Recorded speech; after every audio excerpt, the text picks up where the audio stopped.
അതുപോലെ വളരെ ഇമ്പോർട്ടന്റ് ആയിട്ടുള്ള ഒരു ചാപ്റ്റർ ആണ് Indian economy on the eve of independence. അതിൽ കുറച്ച് MCQ നമുക്ക് എന്ത് ചെയ്യാം, സോൾവ് ചെയ്യാം. ഒന്നാമതായിട്ട് the first steel company was established in, ആദ്യത്തെ സ്റ്റീൽ കമ്പനി സ്ഥാപിതമായത് എവിടെയാണെന്നാണ് ചോദ്യം. നമുക്ക് പച്ചവെള്ളം പോലെ അറിയാം അത് എവിടെയാണ്, ജംഷഡ്പൂർ ആണ്. എവിടെയാണ്, ജംഷഡ്പൂർ ആണ്.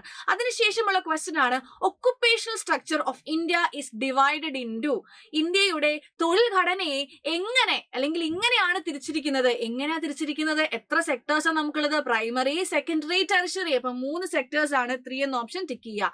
അടുത്ത question, railway was established in, എന്നാണ് റെയിൽവേ സ്ഥാപിച്ചത്, 1850. അത് 15 അല്ല, 50 ആണ്.